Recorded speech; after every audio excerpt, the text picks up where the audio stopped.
Oh dear. Did you see that story in the paper today? Not read the article. The headline was a bit terrifying. Oh. Bloody homosexuals going around stopping people from breathing, apparently. Yes, I imagine, again, I've not read the full article yet, I imagine putting hands around throats in order to stop the airflow, I would imagine. I would have thought so. Terrifying business, terrifying. Oh, I must apologise, I've just realised, I think we've misread the headline. It's not a queer and pleasant strangler, it's the queer and pleasant strangers. Still ruddy terrifying. I don't know. Blue-haired one's all right. I'd give her one. Oh, if she was consenting.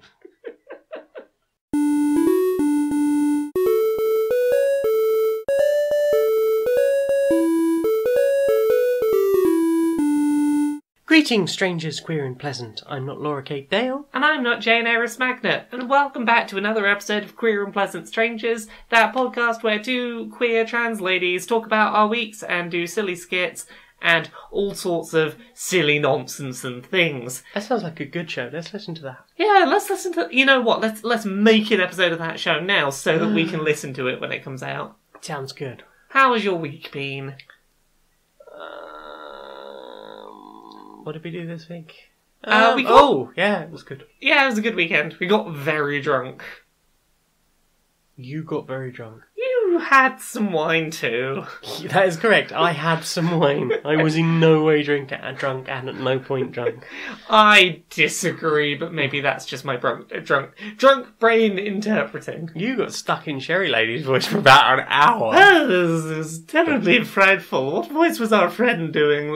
They were doing a voice for a while. Colin got involved in that too. He was sort of joining in. We spent a while doing voices while having drinks and playing board games. It was quite a fun night. Y'all drank many wine. It is the sort of night where at least one person in our group fell asleep on the sofa, which by my book is a good kind of night. To be fair, that she had been working very hard saving all the aminals. Saving all of the aminals. Yeah, no aminals left unsaved. We had an interesting afternoon trying to find vegan wines in a wine shop that was not good with labelling its vegan wines. Some of this is vegetarian, I'll show you. Right, well, I've just checked on Barnivore and they're totally not. Yeah, we well, I'll just check another one.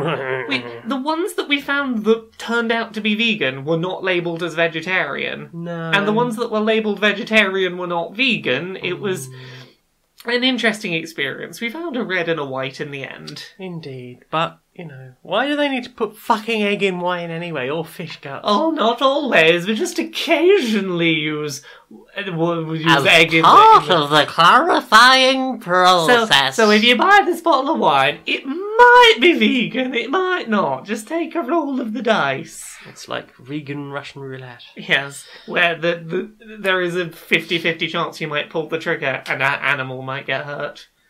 It's not a very good game. I don't like that game. Okay, I pet you on the head. No animals got hurt. It's all good. We got the good wines. We got the good ones. I'm still revelling from the news that plants are communicating with each other and have regional accents and so on and so forth. Plants have regional accents. Apparently, according to some botanist, it's a terrifying bit of news because I'll have nothing left to eat. There's a certain degree of like. There was a joke that The Simpsons made maybe 2 decades ago that always sticks in my head.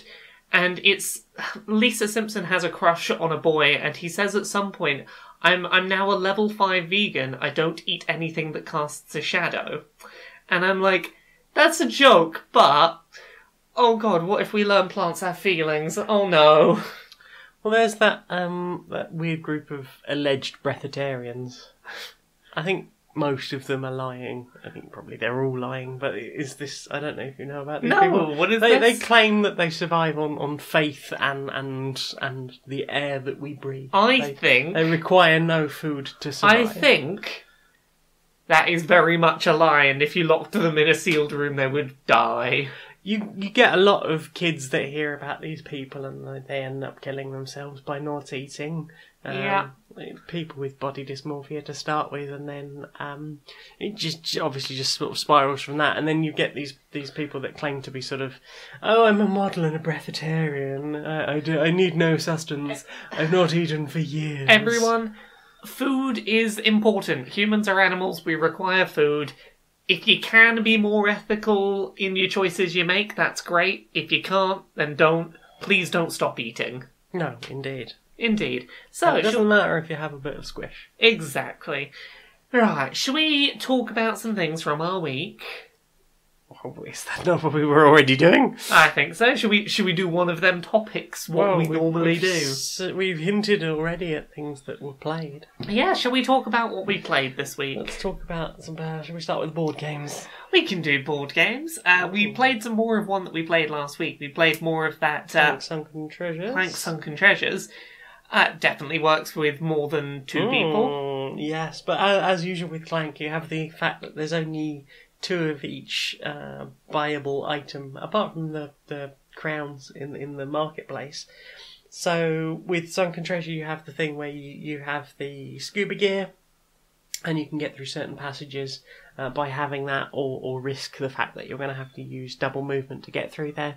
So if 2 people have taken the scuba gear, then you're in a bit of trouble there. What I will say is I think that it does help the Clank formula that now there are 3 different buyable things, like big, helpful for progression ones. You now have the key and the backpack and the scuba gear, and it's unlikely that you're going to get 2 people making it straight to the shop with enough to buy all 3 things. Yeah. So even if, let's say that the scuba gears both get bought, that does leave, okay, there's backpacks and keys, and that opens up some avenues for, I guess I'll go do that while they're off scuba diving. Yeah. So I think that it helps to have more of those things, even if they're still just as limited for the specific item. Yes. Yeah, it was a good game. I had a lot of fun. It was. I still want to play that one with the app. Yeah, we need to do that. Maybe we'll do that a night this week after work. You'll have to pry Hyrule Warriors out of my cold, dead hands. Well, we beat the story mode, so I think, we can probably find an evening to play something else soon. Yes, soon. Do you want to talk about Hyrule Warriors? I want to play Hyrule Warriors. If I didn't love our audience so much, I wouldn't be here now. If you want, we can go get the Switch and you can sit and play it while we record, because there will be no we recording. There have been... It will be me swearing at various members of the Legend of Zelda crew. I'm not going to lie, there have been times I've played games while recording podcasts. I know, and I don't know how you do it. I don't have the ability to switch between things like that. But yeah, you've been playing a lot of Hyrule Warriors this week. We've played it together a fair amount. We have. We eventually found out how to co-op in that game. It's a game that I would come down in the morning at 8 a.m. and find that you'd already been playing it for a few hours. Yeah, to be fair, I've not been sleeping very well recently, so... Yeah, you are totally right what you were saying about the co-op. Does not make sense how you find co-op in that game. No. Do you want to play a split-screen co-op? Well, select your level, then pressing the L button. The L3, the left stick. Yeah. Yeah, you click in the left stick for some reason on the level select screen. Then it'll bring up your... Connect controllers thing, and that's every time. So you can play through a level and it'll be like, so you want to do co-op again? Well, you know the drill, right? And it led to me keep sort of going, oh well, we've done that, and let's go into the next level. Oh wait, I have to go back and get you back in. It doesn't remember that you're playing. You can't go, okay, we want to play the story mode on co-op, and then it'll default to co-op.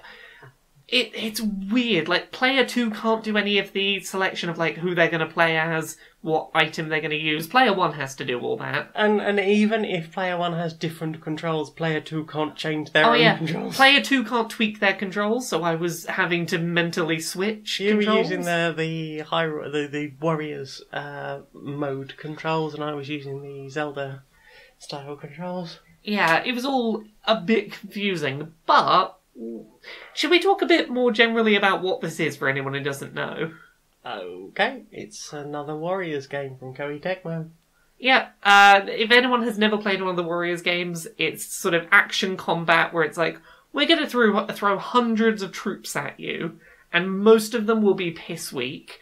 And then, like, in each of these, like, bases, there'll be one, like, kind of tougher enemy that has a health bar. And then on each, like, map, there'll be, like, okay, here's, like, 2 or 3 actually tough enemies to go fight. And this is a standard formula that they have shoved into, 8, 9 now main series Dynasty Warriors games. Plus a couple of Nintendo spin-offs. There's been, so there's, Fire Emblem Warriors, now Hyrule Warriors Definitive Edition. And the previous edition, and then we had AOT. Oh yeah, Attack on Titan's kind of different in that it's the only one that's not button mash against a bunch of useless enemies. Like there's a bit more to it. There's a bit more to it. You swing around a battlefield with these like weird like Spider-Man machines and slice things next. Like I would say Attack on Titan's kind of in a different category, but and then Dragon Quest Heroes.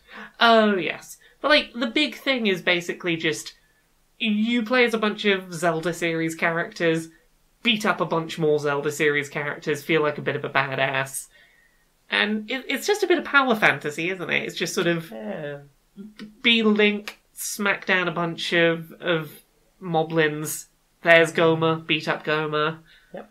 I absolutely hecking love Linkle, and I want Linkle to have her own game. Yep. I think Linkle. I hope Nintendo adopts Linkle. Yeah, she's awesome. Linkle is, I think, canonically in Hyrule Historia referenced as Link's sister in some timeline, but like basically picture female young Link with crossbows instead of sword, a cloak instead of a tunic, and very similar to the sort of like hooded, very similar to like Breath of the Wild cloaked hood look, but in green. Dual-wielding, repeating crossbows. Yeah, she's just like, I want to be the true hero of the people. And she gets everywhere a bit late, but she still ends up saving a lot of people. Yeah. And I liked her first mission with all the cocos. Oh, goodness, yeah. I think, like, Link is the hero of, like, the time stream and everything. But Linkle's the hero of the people. Linkle is your friendly neighbourhood Linkle gal. She go and save all the like people that like Link at some point will be like, okay, I'm done here. I saved the day and run off, and there's still a bunch of enemies everywhere. And I'm off to Termina. Bye. And then Link will turn up, and Linkle will turn up and go, oh, Link left behind a bunch of enemies. It's all right. I'll save you all. I will attack their weak points for massive damage. Yeah, she's very cute, and I want her to have her own game. Yes, but several. A whole series. Oh, yeah. But there's so much game in Hyrule Warriors, isn't there? Yeah, I mean, I've played it pretty much constantly for 4 or 5 days now. Yeah, it's been every evening and every morning before work. Yeah, and I've been taking my Switch to work. So yeah, it's been several lunch breaks. Lunchtime, yeah. We started playing Life is Strange Before the Storm. We played 1 episode, and I don't know when I'm going to get to go back to that, because I was very much enjoying I'm very much enjoying it, but it's not Zelda. Yeah, but I don't know how much of this is just because... I want to get back to it. I really do. We will continue what I promise. The thing for me is, I don't know how much of this is just because I already played through this whole game on the Wii U and then played some more of it on the 3DS. Like, I'm enjoying playing it with you, but I really fucking loved that first episode of Before the Storm. I'm like, I want to get back to my lesbian drama angst. Well, we could set it up on one of the other rigs. I know, but... Massive violence on one screen. Cute, adorable teen lesbians on the other. If we're going to play Life is Strange, I want to play it together. We will be sitting next to each other. Well, we've done 4 or 5 days of Hyrule Warriors. Can we at some point soon go back to Life is Strange for, like, 1 evening? And then go back to Hyrule Warriors. Okay, I mean, I'm on adventure mode now, so I guess it's probably going to take a little while to work. I think that might take a while. Maybe adventure mode can be your solo gaming for a bit, and we could go back to Life is Strange for a bit. I'm happy to do some more Liffy Strang. I mean, I tend to find this with games I like anyway. I just get stuck in them. Like Xenoblade Chronicles, I think I sunk something like 160 hours into that. Here's the thing. If it's a new game I've not played through before, totally agree with you. I think, again, I have to, like, acknowledge, I think some of why you're more, like, hooked on this right now than I am is I've played it, like, 1.5 times before. But I do agree with you, it's a heckin' good game. But you said you didn't do much of adventure mode. I didn't do much of adventure mode. It just didn't super appeal to me. I felt that adventure modes, like top-down 8-bit map, I didn't entirely understand from the menu screen what it was trying to present to me. I think I've got it now. I just didn't quite get it, and I was like, you know what? I had fun with the story. It's kind of the nature of my work. I have to move on from stuff at some point, and I was like, I don't understand this adventure mode really, so I'm just going to move on from it and play something that I understand. I will briefly explain adventure mode as I understand it. So you have in the first map of about 8 to 10, I think. You have the original Zelda map from Legend of Zelda. You go through screen by screen, and each one will have individual challenges. Things like you have to kill 300 enemies, you have to score an A rank, which means taking very limited damage or no damage at all, and doing it within a time frame. That will award you extra things. That might be extra hearts for the characters that will be persistent, which might be good if you want to go through on hard mode and get the rest of the damn sculptures. And it's just a little sort of adventure to unlock more characters, more weapons, and things like that.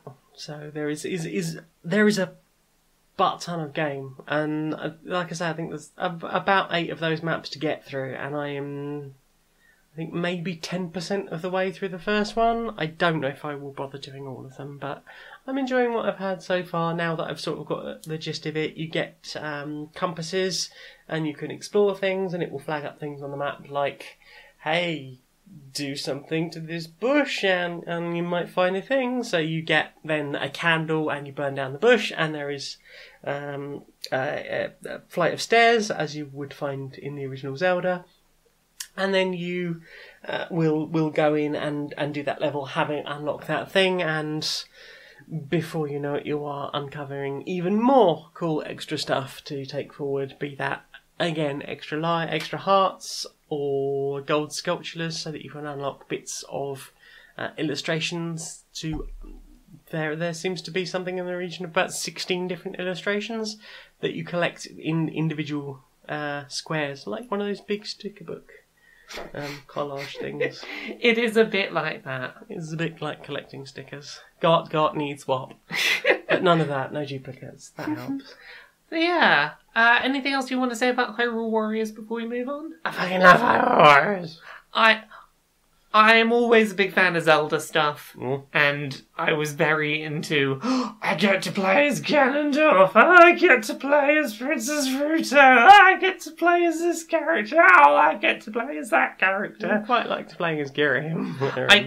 Girahim was fun. I played as Zant this morning. That's quite funny. Yeah, it's very floppy. I very much enjoy getting to see what it feels like to play as these characters that we've seen from other perspectives. Darunia, who's really slow. The King of Red Lions, who sometimes turns into a boat as a super move and does tidal wave over people, and then just brains people with the fucking sail from Wind Waker. The music's incredible. I love fast guitar versions. Yeah, lots of fast guitar-driven rock covers of Zelda tunes. It's good. I like that game. We're just towards the end of the adventure mode, we got the Wind Waker stuff, so there was like the original Wind Waker theme, really fucking driving guitar on that. So loving that. So yeah, shall we move on to another game? I've forgotten all the other things that I've played. Should I talk about the thing that we both played this week? Yeah. During the evening of drinking, we played some Bucket of Doom. We did play some Bucket of Doom. Yeah, Bucket of Doom was good. We had some silly fun with that. We did. For anyone who's not played it, you have a deck of cards that are all scenarios, and it might be something like you're falling out of a plane towards the ground, and you have to work out like how you're going to survive that situation, and you have a handful of useless items, and basically you have to explain to the rest of the people playing, this is how I'm going to use this useless item I have. This is my bullshit explanation of how it's going to save me in this scenario. How will you MacGyver your way out of this shit? Yeah, and it seemed like a good game to play at like a nice level of like, we've had some drinks. It was very silly, and it had a nice fast pace to it, I felt. You got any thoughts on Bucket of Doom? It's alright.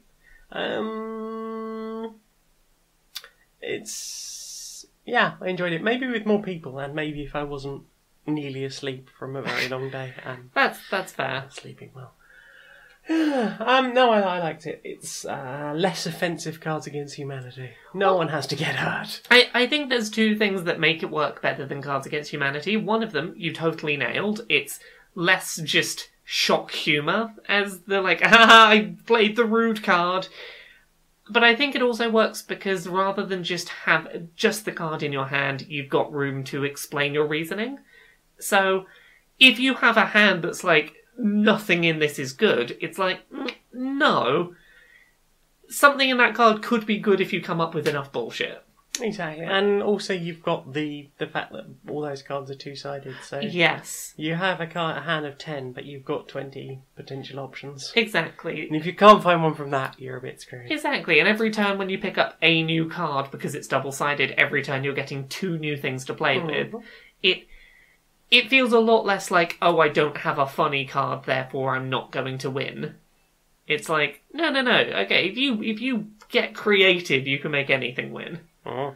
So yeah, that was a lot of fun. I quite enjoyed the ones that your MCM crew had the- modified, improved. We had some custom cards. that even you didn't remember having happened. Yeah, I don't remember this having happened. Like, I assume it must have been my convention group of people, because they're the only group of people I regularly hang out with who might have written the card Daddy's Cummies. Which I won with. Yeah, it's very hard to beat Daddy's Cummies.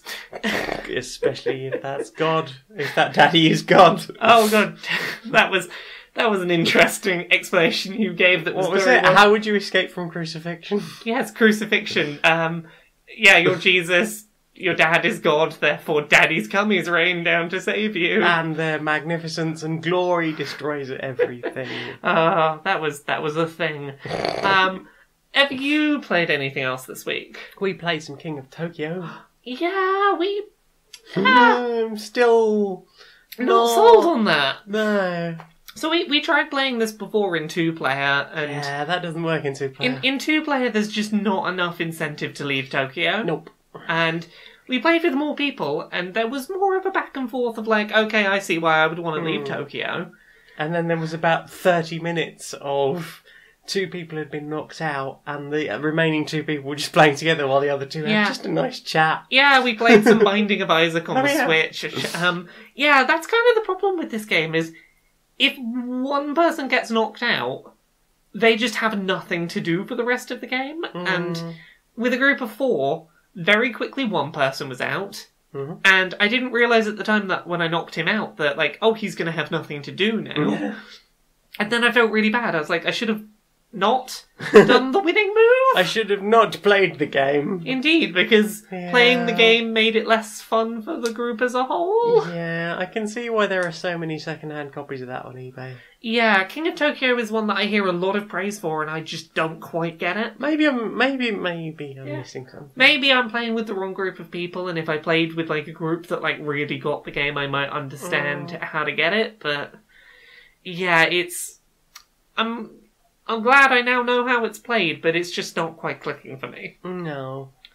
So yeah, should we talk about another thing? You played anything else? Well, we've sort of mentioned one other thing anyway. We kind of mentioned Liffey Strange. Yeah, have we talked about that on the podcast before? I can't remember. We played some Life is Strange before the storm. Yes, like the original Life is Strange is an episodic series about a girl that like discovers she has the power to rewind time, and then it's like, what do you do with superpowers? Here's a hint. Probably try and be really gay with someone. Save your awesome blue-haired friend. Yeah.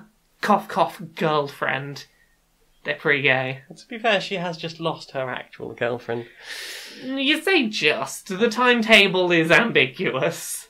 I got the impression that since there were still so many missing posters up in the original Life is Strange, that Amber hadn't been gone, and like, it had been gone a while, but not like a super long time. I got the impression, because no one but Chloe was still like looking, that this had been like quite a long time, and that she was the only one still paying attention because she's hella gay for her. But So yeah, I don't think you should be. I don't think Max should be muscling her on there. I very much like their interactions, and I like the ending I got where they were gay together. But my point was, so the original game is superpowers and homosexual overtones or undertones. And now it's back-chatting people. Yeah, so this Before the Storm is a prequel that takes place before the original game. It's, again, 5 episodes plus a little bonus story. And... yeah, what did we do in the first episode? We went to a club we shouldn't have been at. Yeah, we underage talked our way into like a dingy club, like rock night in a warehouse. Kicked him in the crotch.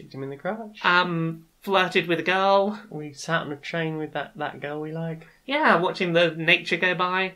We had our moment of sitting there just going, this is all we could have achieved if A, we'd met younger and were more closely aged, and because otherwise that would have been really weird, and had our chance to sort of be tiny, adorable teenage lesbians together. Hey, here's the thing, there's no limit on these things. I think we're doing the adorable teen lesbian thing, like, we're just doing it like a decade or two later than expected. That's a fairly typical trans trope, really, isn't it? Yeah, no. You're doing all those things that teenage girls do. Yes, because we never got the fucking chance. We're like a decade or two late. We're having our lesbian teen years. Exactly. Yeah, and we also played some D&D with some people. It was fucking great. Yeah. Oh yeah, that was awesome. I hope that in future chapters we will get to hang out with them again and do more D&D. So yeah, there wasn't anything particularly, like, ground-shattering in that first episode. It's not like Life is Strange, the original game, where the first episode ends with, like, you've got superpowers, and what you gonna do with that, and how do we go forward? It was just nice slice of life drama. And I really liked that. It's very wholesome. Yeah, and I like the back-chatting system you were mentioning before, where it's like... the adult of authority in front of you will say something, and then you have to pick, like, what's the smart-ass teenage response I can say to, like, fucking owned you. And sometimes they're really obvious. Like, you do whatever.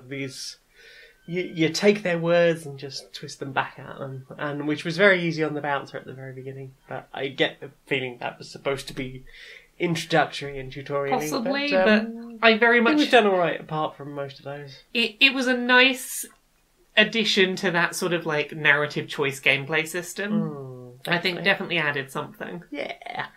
Yeah. I'm just seeing if I played anything else. Oh, I did play one other thing this week. I played a game called Forgotten Anne. Tell me about Forgotten Anne. So, Forgotten Anne is, on paper, like, the basic pitch is... it's a platforming adventure game. You go around, talk to people, solve some puzzles, keep going. I want to say very little about this game because I think kind of what makes it great is not knowing too much about it going in. But it is an interesting game about memory and loss and the things that we do and don't know and why it can sometimes be... beneficial to learn things, but there is, ignorance is bliss, and sometimes, like, you'd rather not know something even if it's helpful to know. The plot is set in a world that is... there's only 2 humans, and it's basically the world where all of your lost, forgotten items go. So, like, you lose that sock, you don't know where it is anymore. It becomes a forgotling. It lives in this world of the forgotten items. And there's eaten by the dryer. No, if you lose it completely, it ends up in the world of the forgotten as a forgotling. And basically, living inanimate objects that have all been forgotten and lost, they have personalities that reflect the item they are and the person who owns them. And it's just a lot of interesting interactions with these items that know that they've been forgotten by someone that once, cared for them. It's a very powerful game, quite short. Like, you could probably do it in one sitting.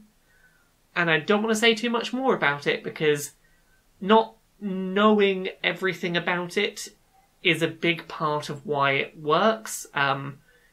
There are things that I went and I did a second playthrough and was like, I was unaware of this the first time. That impacts the way I view this now. So, yeah. I wrote a thing on Kotaku UK about Forgotten Anne. If you want to know more, go read that, and that will talk a little bit about like what the game does that's interesting that you maybe don't want to know about. But if you trust my judgment, just check it out, maybe. So yeah, have you played anything else? My list says no. Well, let's assume no. So, now this. All right. So some of you may have heard the government have been caught fiddling expenses again. They are massively hurting the poor. A few new laws being sort of stealthily introduced this week, but so what we're looking for is a celebrity who might have done something a little bit weird that we can try and cover all that up with. What? I'm sorry. I know I'm just the intern, but what? Well, you know, the government do something bad, and we bury it under some ridiculous nonsense trash just to distract everyone. But why? Well, you What? don't want everyone knowing that the people in charge are doing an awful job and hurting everyone. Isn't that our job? We're the British press. We just cover up all the horribleness But with more horribleness. if your job is to sell papers, because you get stories, celebrity scandals. aren't you supposed to sell them by having interesting stories people want to read? Yeah. Like the stories that you're covering up.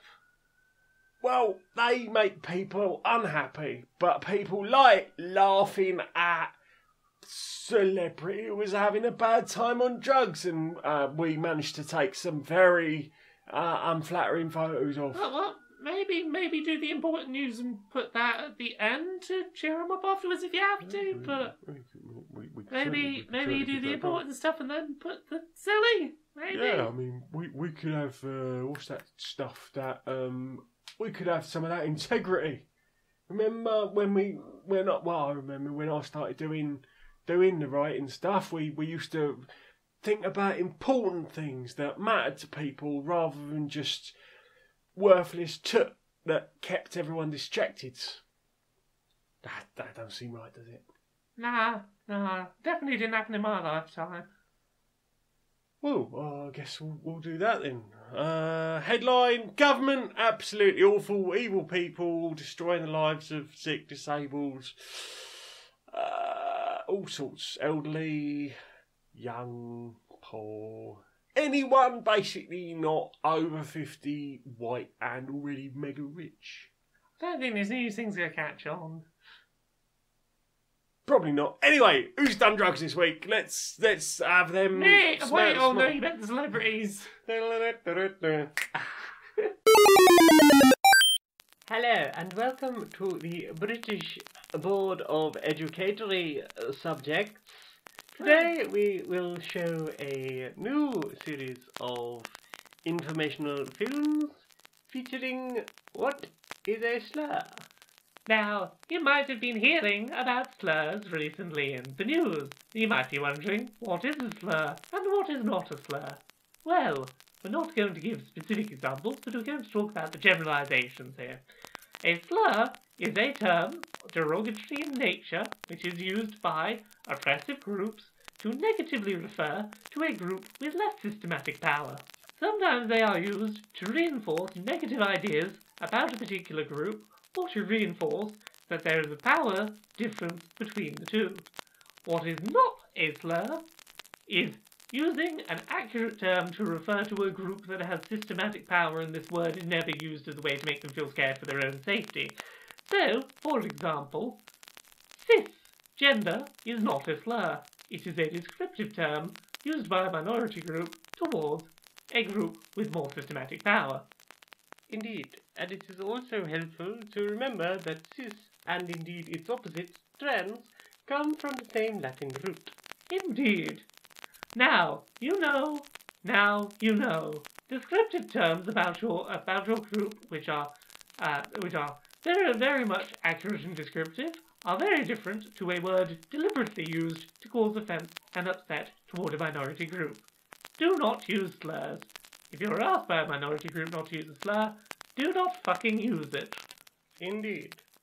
Remember, wherever possible, and indeed it is always possible, avoid fatphobia, Transphobia, homophobia, racism, biphobia, Islamophobia, panphobia, anti-Semitism, general sizeism, pretty much all of the things that you can be shitty to someone over. criticizing people who are super rich does not count as oppressing a minority. They have a fucking lot of money, I'm sure they'll be fine. They have enough power to support themselves. Plus, they can wipe their tears with their trillions and billions of ill-gotten dollars. I've started ranting again. Oh, I very much enjoy your rants, dear. Yes, this has been a very important Educational subject. that our bosses definitely signed off on, and we didn't just record on our lunch break. Shit, they're coming back. Oh, shit.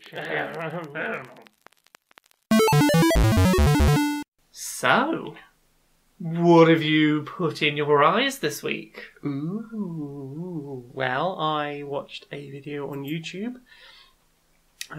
called Xenoblade Chronicles 2 and Sexualization, a case study.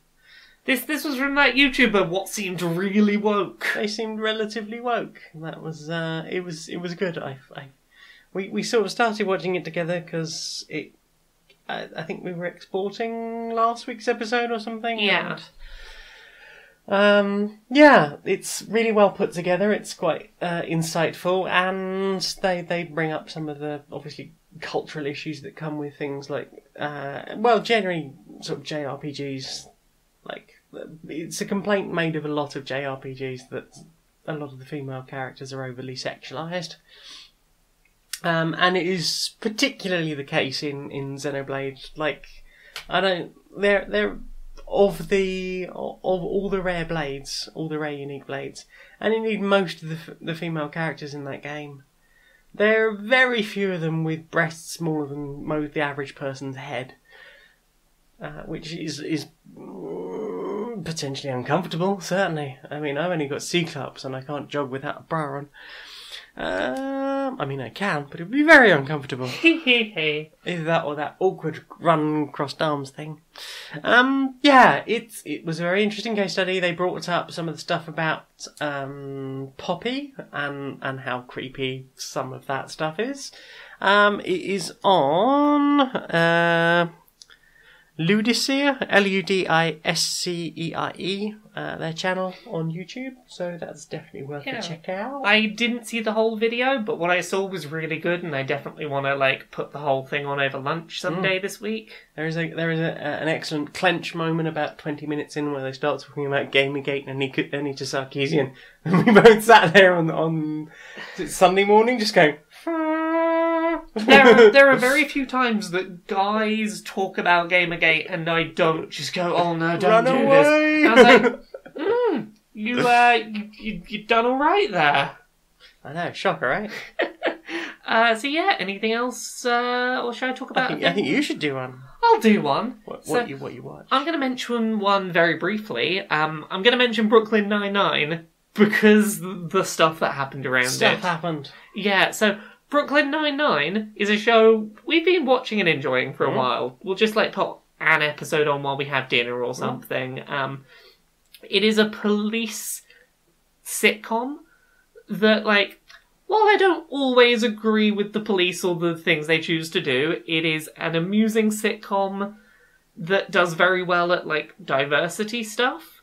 I've said this a few times in a few places, but it's one of the few comedy shows I can think of where you don't just have one token person of minority groups.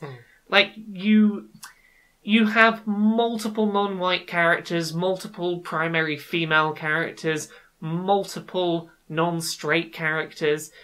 For any minority demographic that's being represented, you have more than one character, meaning that one character doesn't have to be like, oh, you represent all homosexuals, for example. It's like, no, you don't have to represent all of them because there's more than one of you.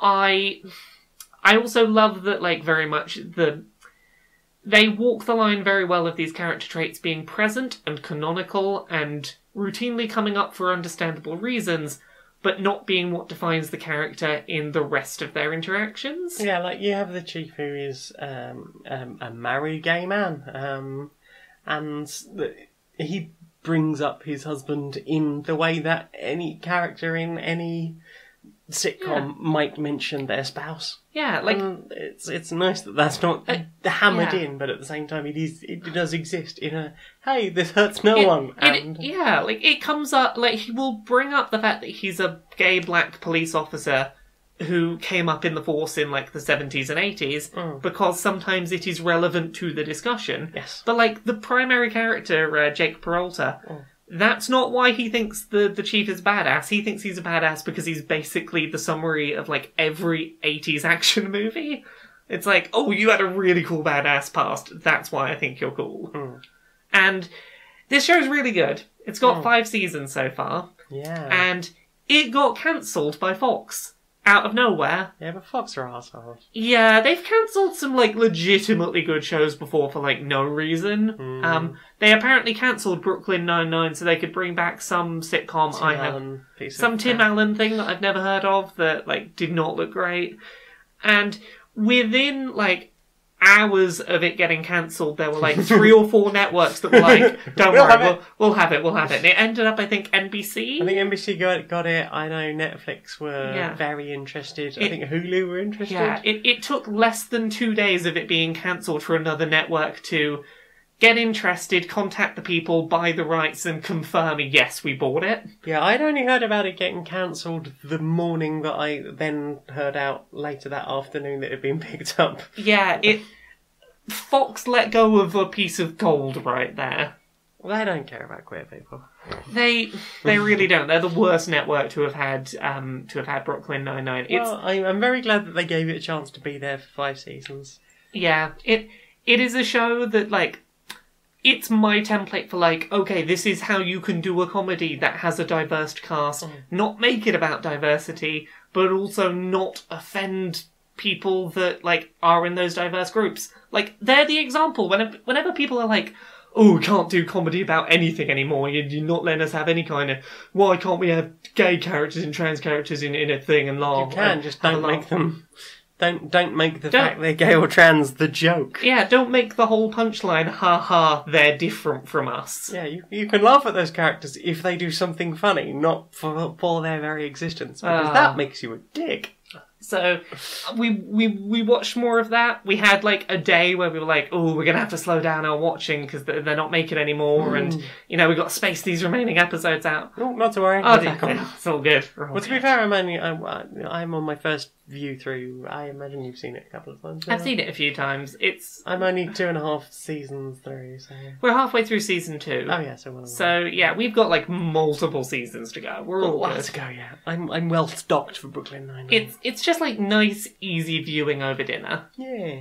So, yeah, what about you? You put anything else in your eyes? I started reading Kin by Snorri Christensen. Oh, heck, tell us about this book. It's a Viking murder mystery about a big Viking family. The children are coming together for the first time, and they've been introduced as some of them have been quite vicious and violent in the past to each other, sibling rivalry on a Viking scale, and the great father of this house is a huge great bear of a man, and apparently his wife is very much sort of quite capable of putting him in his place.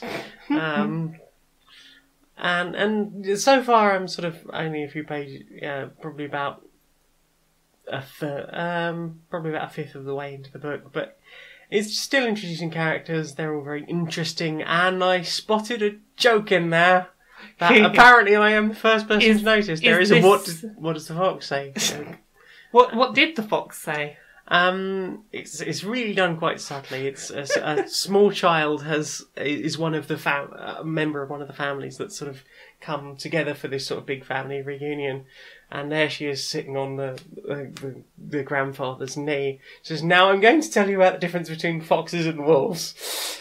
And she's going on and on and on, and then it sort of pans to another sort of part of the room, and there's sort of other characters having this interaction, and then there's just this massive laugh from the other end of the hall, and the little girl's going, "No, I'm deadly serious," and he says, "Yes, of course. I'm sure that's exactly what the fox says."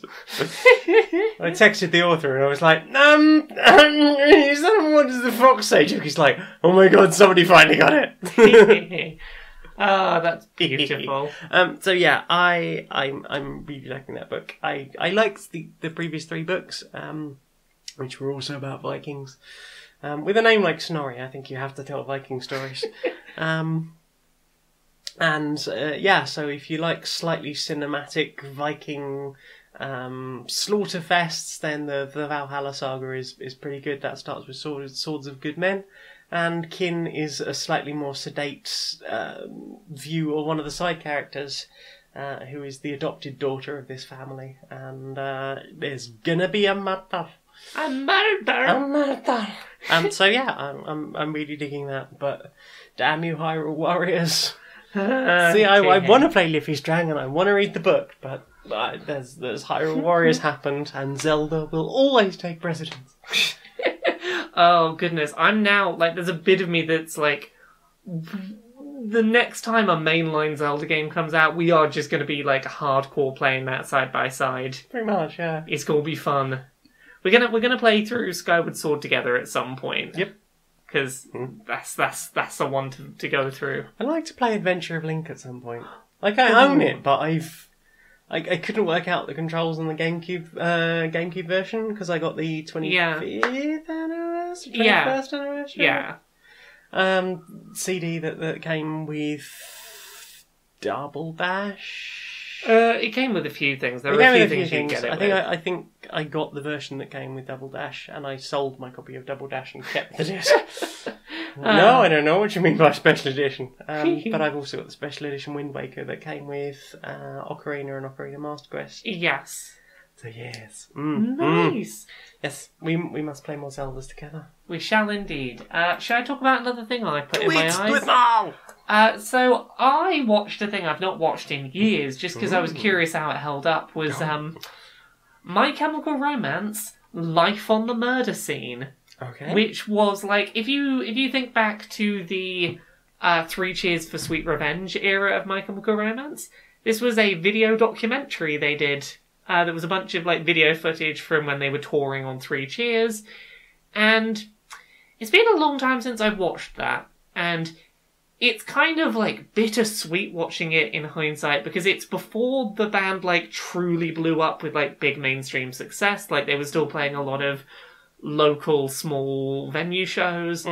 But a lot of what gets later talked about by the band in interviews shows up as it's happening in Life on the Murder Scene. Like, particularly Gerard Way's period of self-medicated drug addiction.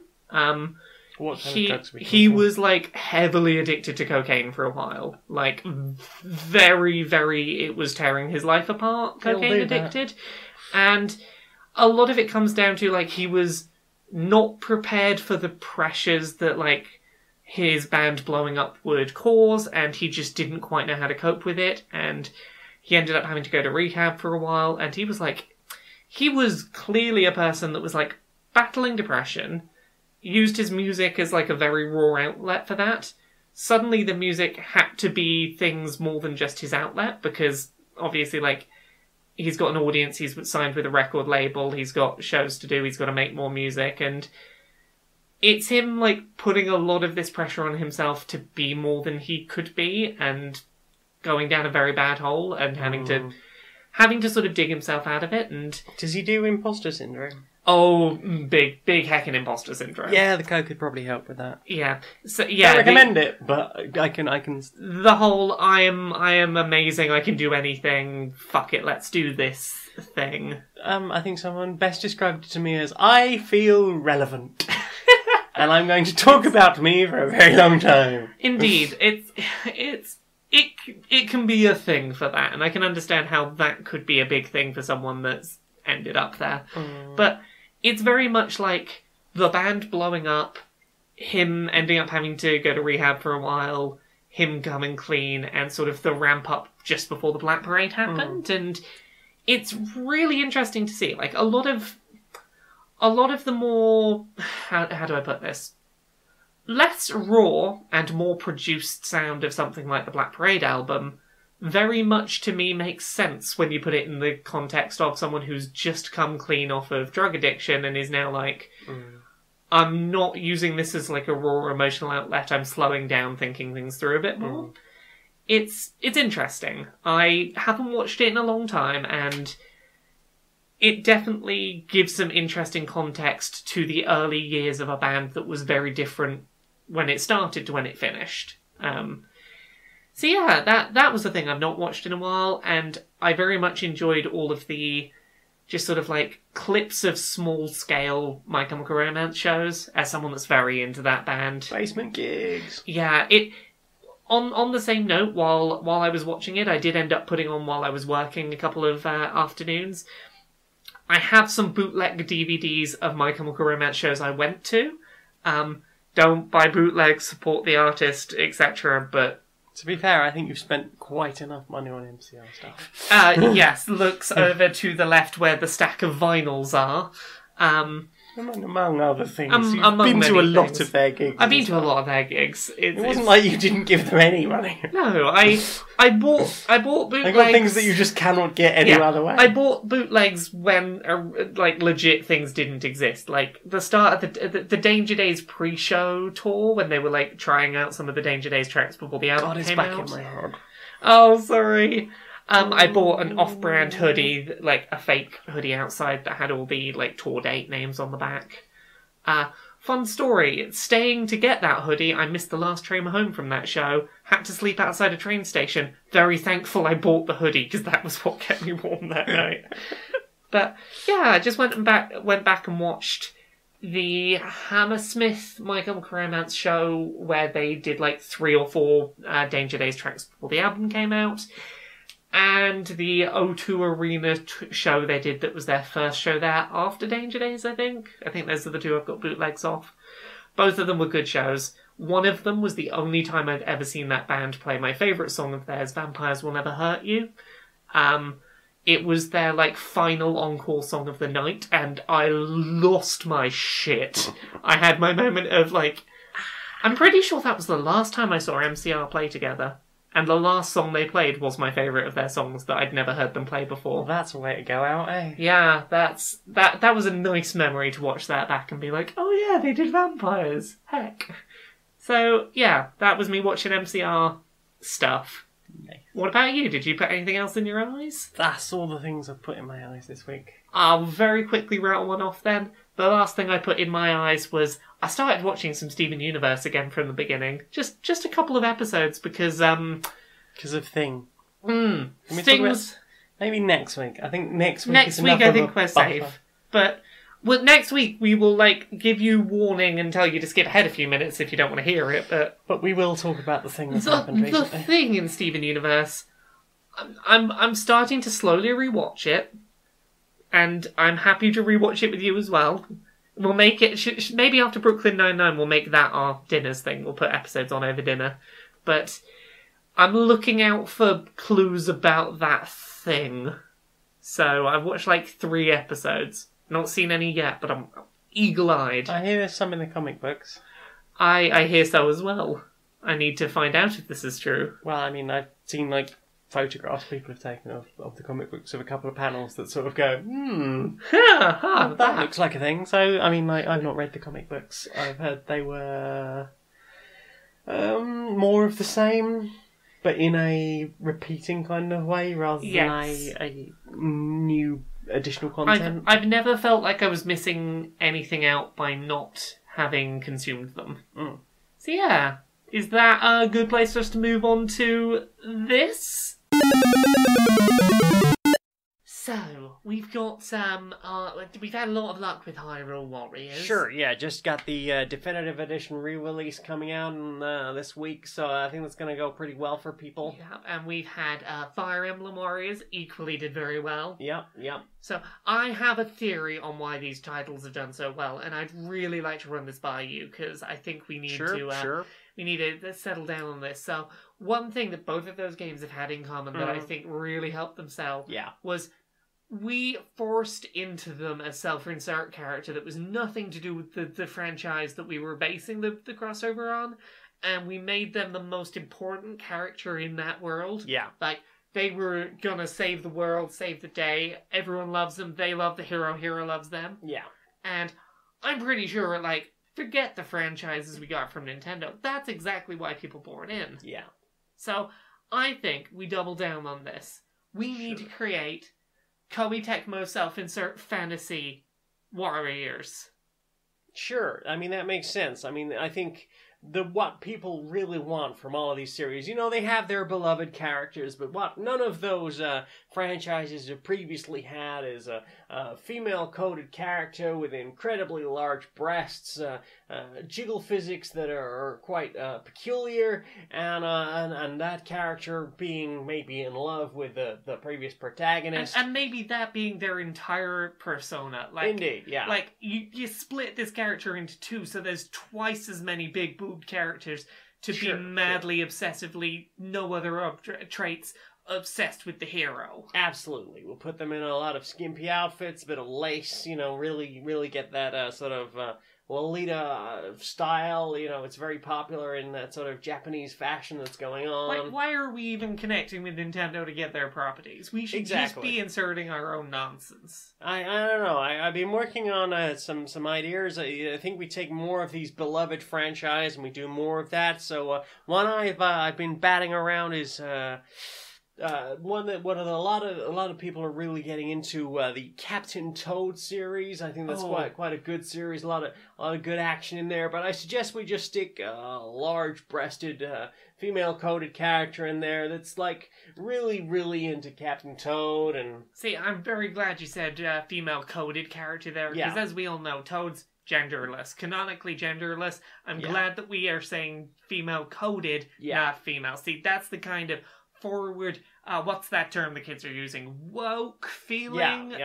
That's that kind of wokeness that we need here at Koei Tecmo. Exactly. You know, we like to think that we're progressive and you know, we're really down with the kids and all the latest sort of social movements that we're going in the right direction there. Only the wokest of big boobed self-insert characters. Absolutely. Have you got any other franchises we could maybe stick? I think there's only one we can do. Yeah. I think we double down on the self-insert thing. Sure. This property took a Nintendo property and a non-Nintendo thing, made their own Nintendo self-insert characters, and then we're going to stick our Koei Tecmo self-insert on top of that. Right. I'm thinking Mario plus Rabbids Kingdom Battle Warriors. You're a fucking genius.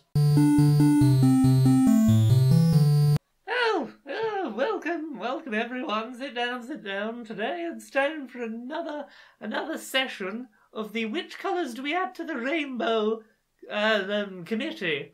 Yes, it's very important. We think about all the different colours and whether or not they should be added to the rainbow.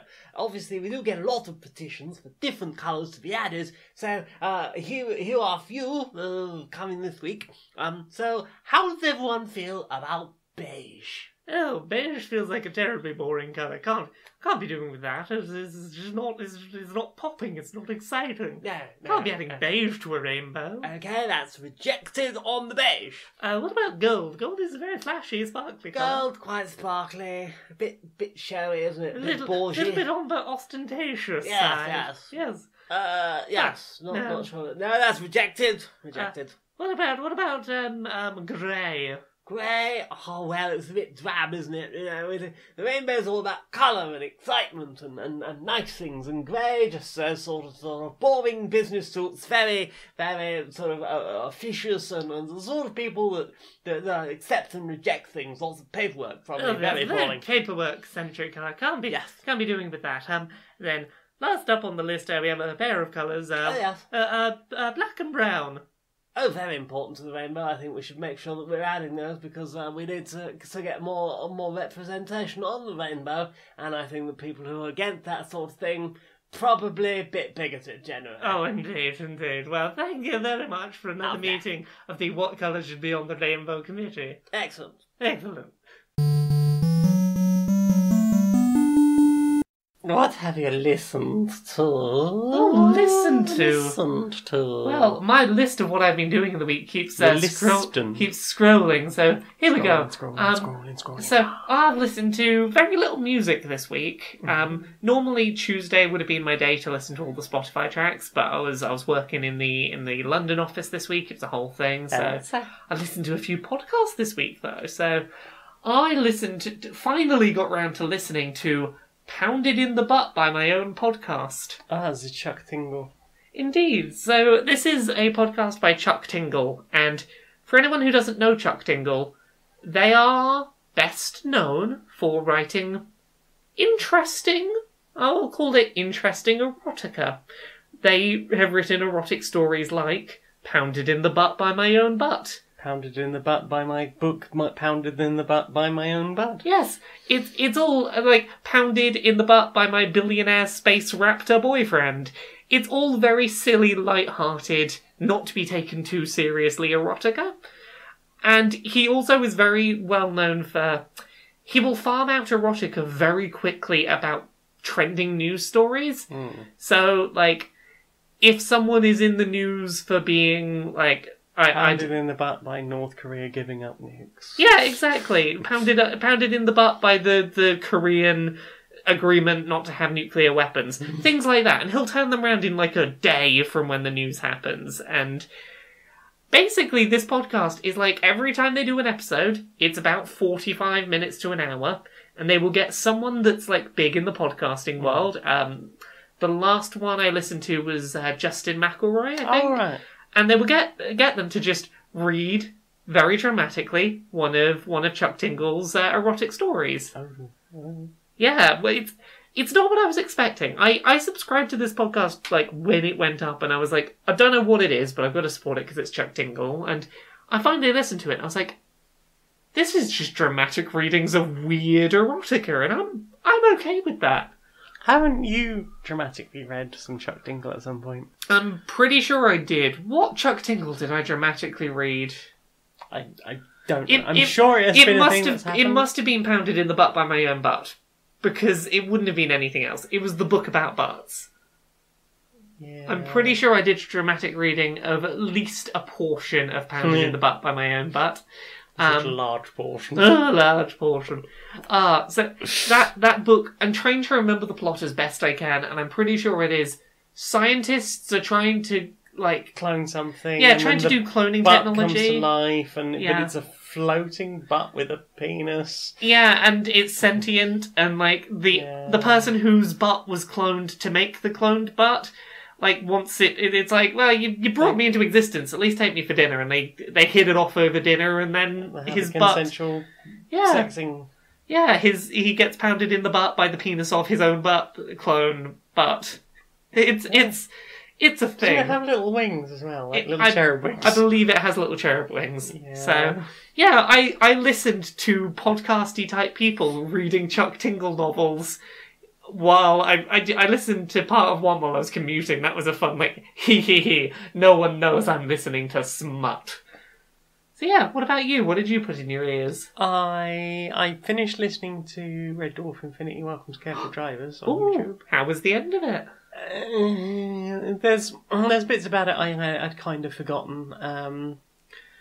It's a 30-odd-year-old book, or thereabouts, so I don't think I'm spoiling anything for people. There is a bit where they're talking about Rimmer's personalities. Basically, he is somebody who should never be put in a thing where all your fantasies can come true. Because if you are somebody who doesn't really like themselves very much, they can actually find that quite a bad thing. And there is this, I mean, from that point of view, it's quite interesting that Rimmer's marriage is falling apart. That he's got all the wealth in the world and he's not at all happy. Aww. And meanwhile, there's Lister, who basically lives in Frank Capra's It's a Wonderful Life, where he runs like the drugstore or something, and like drives a Model A Ford while Rimmer is driving a 15-foot, 50-foot penis extension limo or whatever. And they comment on that, and there is a point where Rimmer gets So yes, Better Than Life. Infinity Welcomes Careful Drivers ends with they've all realised they're in the simulation and they have to get out. They are trapped in there. They're dying in real life, so they have to get out. And the second book sort of pretty much starts from where that left off. The sort of concept of, well, we can't go now. We just have to stay we'll just stay a little bit longer, and then we'll all do it in our own personal ways. And then all of a sudden, there's Lister, going about life in quaint little Bedford Falls, where nothing bad ever happens. And all of a sudden, this juggernaut comes through town, sideswipes things. In the time that this scantily clad sex worker who was driving the truck is in prison and claiming to know Lister. Lister's wife runs off with the kids, and like the town's got a nuclear power, nuclear waste dump and a sewage plant and all sorts of other things.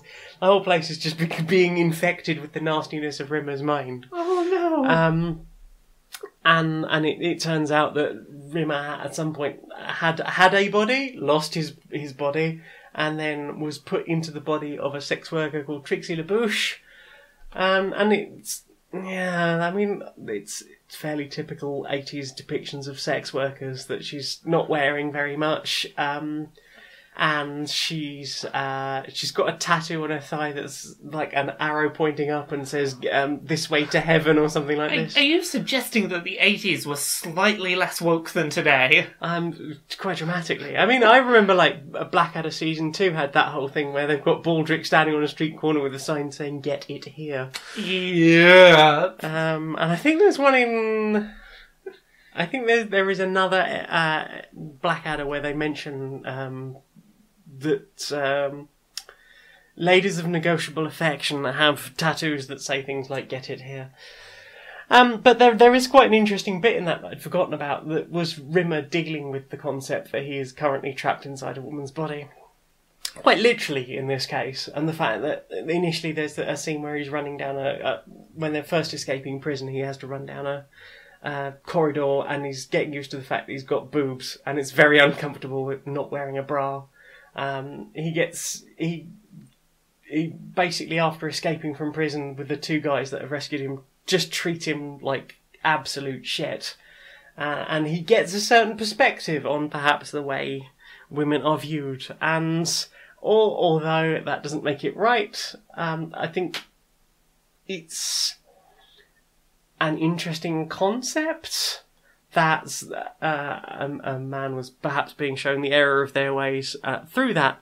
And, perhaps that will give someone an idea of a little bit of what it's like to be trans. That's sort of like, no, I'm a man. I'm honestly a man. This is just a woman's body that I happen to have to walk around in at the moment, that I don't have a choice about. That sort of resonated with me as a trans person. I thought it was quite interesting. It's as close to woke as you're going to get in the 80s, I reckon. And so I've just finished Better Than Life, and obviously Kat's attitude toward women is, appropriately cat-like, but also very, very squicky. But all the things that I have tried to go back and enjoy, I remember loving that as a kid.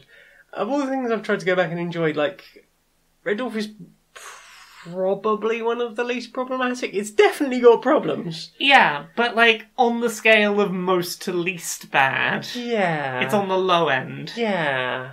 That's good. Yeah, I'm quite happy. What else you got? So other things I've got, I've been listening to a little bit of a podcast that I can't remember if I've ever brought up on this. Ooh.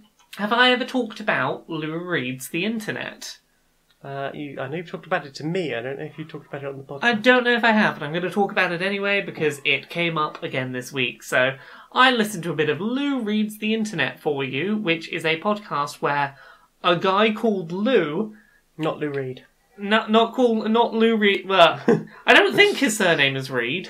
Maybe I've just Not the missed. singer. Maybe there is like a double pun I've not noticed. But No. a guy called Lou reads the internet for you, and basically he will go and find a place on the internet that is like, this is not a thing most people know about, and we'll just read forum threads and just read them out in a nice dramatic voice. So let me find a couple of examples. Where is my list?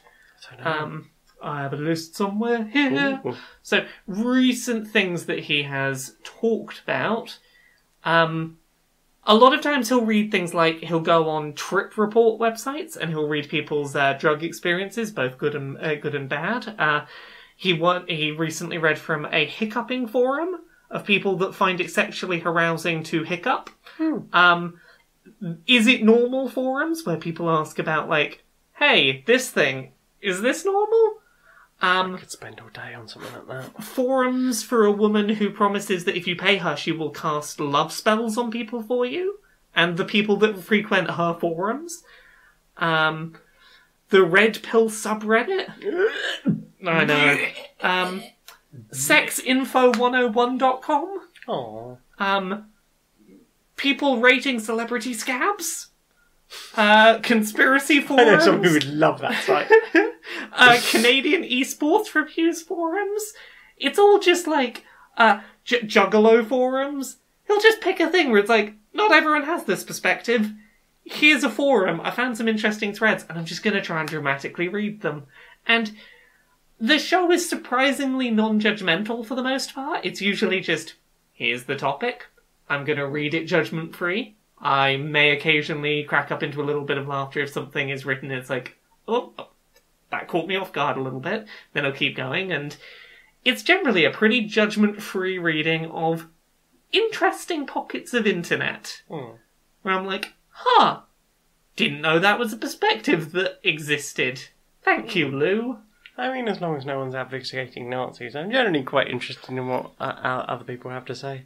Indeed, like there are certainly things where I'm like, not that it like a good example in here. He's done a couple of like fetish forums where I've been like, that doesn't work for me, but I get it now at least. Like I now understand balloons and hiccuping. I get what they do for people, even if they don't work for me, because both of them are basically about the tension and build up of, a thing's gonna happen. When's it gonna happen? There it goes, it happened. Is that the balloon explodey thing? Yeah, but you like sit on balloons until they pop or stuff. Not the ones where they get in the balloon and inflate them. No, I don't know That's about that. inflation, I think. Yeah, but like, those are two things that like I previously had no understanding of, and now I'm like, I guess I get that. I can see what the point is. So yeah, that's Lou Reads the Internet. Pretty judgment-free reading of just like bits of the internet. Nice. Yeah. So what about you? Have you listened to anything else? We started listening to Lodovico Einaudi's Islands album.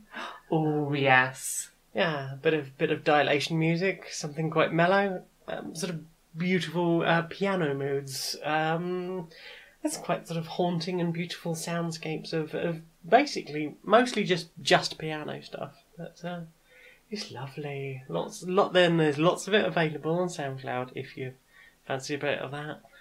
Yeah. You picked up one in particular. Which one was that? I can find out if I just quickly check. Igioni? Igioni? I space GIORNI was one that I very much was into. It made me think of another artist. I want to search for them quickly to bring them up. An artist called Olafur Arnolds. OLAFUR space ARNALDS. Particularly a track called I'm going to butcher the pronunciation. Wow. Lejoso. LJOSIO.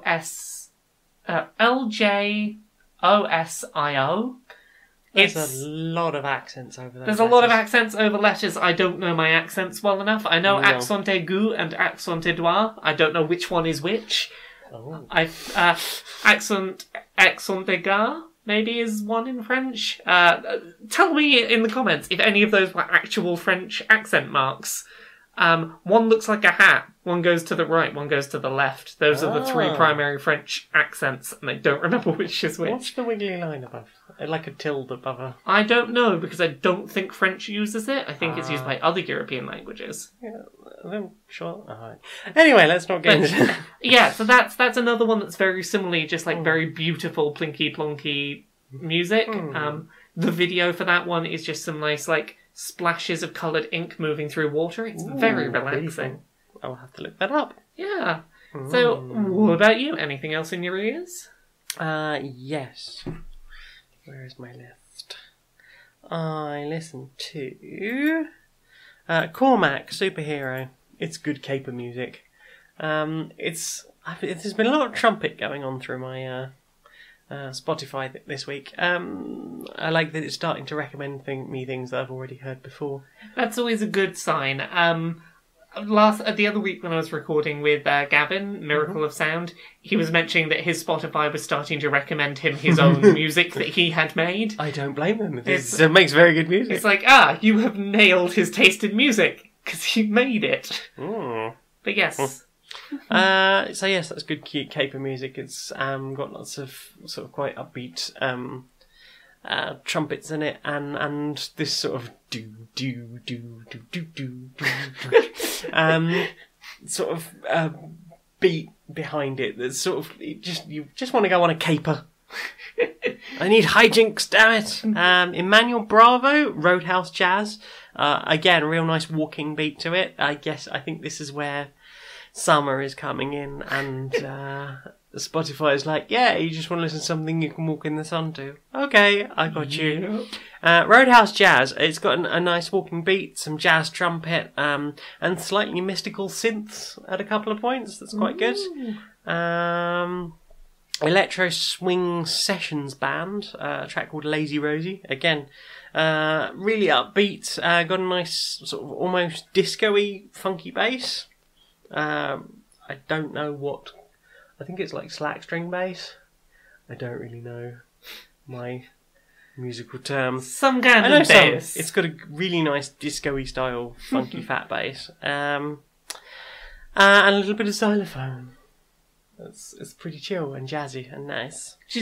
Is xylophone a separate thing, or were you using it to describe one of those things in the list before? It's one of the instruments involved in that track. I initially thought you were saying xylophone is like, is that the name of a band? No. Were you just listening to some xylophone? Just some xylophone. Tee-hee. Coming this fall, a 6 CD collection, the greatest xylophone tracks. I listened to one other thing this week. Tell me. Again, it was digging back about 10-15 years into my music tastes. I listened to some Rise Against, who were like mid-2000s rock, like sort of like rebel against the establishment type rock band. A lot of their music videos have themes of like, hey, don't do litter, don't destroy the planet, rebel against government. They're quite bad sometimes. Don't let the government be bad to other people. They're vegetarian, members of PETA and Straight Edge. Pretty much. I don't know if they were actual PETA members, but they were like the kind of people who you would think might be. It's weird you mention them, because I was I'd run out of things on my Spotify weekly recommends, but I did sit down and listen to a bunch of Offspring I'd never heard before. Okay. I randomly wanted to listen to some stuff off the Conspiracy of One album. Yeah. And I was like, oh, they've released other albums since I stopped giving a damn. So I had listened to a few of those, and then it sort of like tripped into a few random tracks, and Rise Against came, and I was like, I really like this. Can't remember what track it was now. I was like, I really like this. I'll Google to see if they're problematic before I recommend anything. I haven't Googled them in a long time, so... Here's the thing. If the worst thing that you found was like their PETA people, it's like, okay, that probably comes from a place of goodwill of they want to be nice to animals, even if PETA themselves are bad for animals. Real hacking bad. Yeah, like, if someone supports PETA, I'm not going to assume that they're necessarily bad. I would question whether or not they know everything there is to know about PETA. Yeah, that is fair, but like Abduct animals and kill them. Pretty much, it's like, yeah, we could rehome this pet, but pets are no, wrong, so we'll murder them.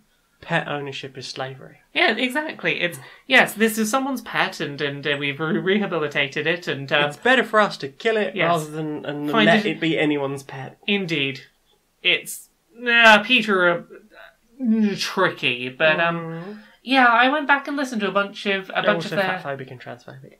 Oh, are they? Oh, I didn't know that bit. They're on Fat Records. What fatphobic, transphobic stuff have they done? I'll Google it. We don't need to get into that, but it is a thing that they've done. So, the one thing I was going to say is, putting aside the fact that they're apparently a bit iffy, I did not Google them. PETA, not Rise Against, by the way. Pardon? I was talking about PETA. I thought you were on about Rise Against. No, okay. PETA. Oh, thank goodness. I'm still an awful okay. PETA. No. I momentarily thought you meant that Rise Against were fatphobic and transphobic. No. I don't know if that is the case with them. I had a look around. I couldn't find anything. Okay, thank you for the clarification. But yeah, I went and listened to like some tracks that I remembered of theirs from like back in the day, stuff like sort of Saviour, that sort of era. I ended up also listening back to their album The Violence, which is like a much more recent album. Like it might be The Violence is a track off of an album. I'm terrible at the names, but it was their 2017 album I went back and listened to, and it's surprisingly really good. Like, they have done a lot to sort of grow up their sound, and they're one of the few, like, bands that I listened to a decade or more ago that I listen to now, and I'm like, you all sound evolved, and I still enjoy listening to you and the stuff you're making now. Heck. Like, I think they're in a group with maybe, like, Panic at the Disco. Panic at the Disco's, like, modern stuff is good. I need to go back and listen. We mentioned them in the very first episode. Did we? I still have not been back and listened to more. They put out a new song relatively recently that I put on my Spotify. What is it called so I can recommend it? The one that was quite good. Let's see if I can find it. Say Amen, brackets Saturday Night, from their new album Say Amen for the Silver Linings. Ooh. It's a very, very good, like, little bit of rock, little bit of dance in it, like, combo mashup track. It's got a very, like, good, I want to move to this energy. So yeah, I enjoyed Rise Against, and I enjoyed Panic at the Disco, and we should go back and listen to both at some point. So yeah, is that everything we've listened to? That is everything we've listened to. Well, in that case, time for this bit. Welcome in.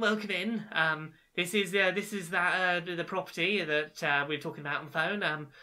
This is the best property you're going to find in your price range as a millennial today in the housing market. It's a bit more snug than I was expecting. We don't call it snug, we call it cosy. It's very convenient in that all of your amenities are in arm's reach. You don't have to get out of bed to do anything in the property. No, in fact, I'm not sure I can fit a bed in here. Well, there is definitely room for a soft, something like a dog bed you can sort of curl up on and then put a blanket over yourself. It's certainly an upgrade on not having a home, one would say. I'm not sure I could even fit a small puppy in this place. Well, let me continue telling you about all of the amenities before you sign off. I promise you, this is about as good as you're going to get in the housing market these days. You've got a ceiling installed running water supply. It looks like there's a leaking pipe. No. That is a design feature. You have a constant supply of water on hand. Let's also tell you about the transport links. As you probably noticed, it's very close to good transport links.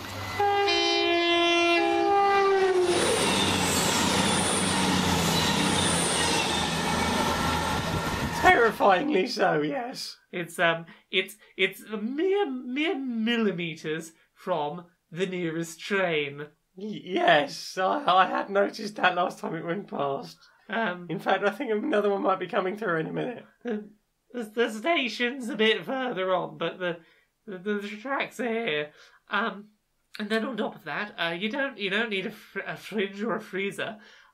Your food will be able to stay fridge and freezer stable, just in the property. Is this just a box of porn that someone's thrown the porn out of that was dumped next to the train tracks? What we would say here is that your property does come pre-prepared with free pornographic material for your pleasure. It's art. Did you want it? Do you have any other properties I can see that accept pets?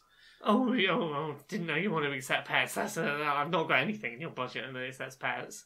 Even the crisp packet don't accept pets. Oh, I'd rather pin my hopes on that crisp packet. It was vegan.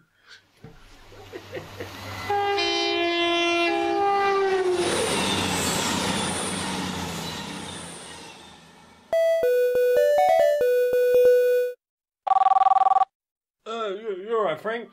Oh, I'm alright. Yeah. You coming out at the weekend? Going to see you down the club, raving it up all night, yeah? Yeah, I'm actually quite looking forward to having a nice night out, actually. Yeah. Awesome. Are you going to be bringing anyone with you? Huh? Oh, yeah, I'm going with quite a few friends, actually. Yeah. Is Charlie going to be with you?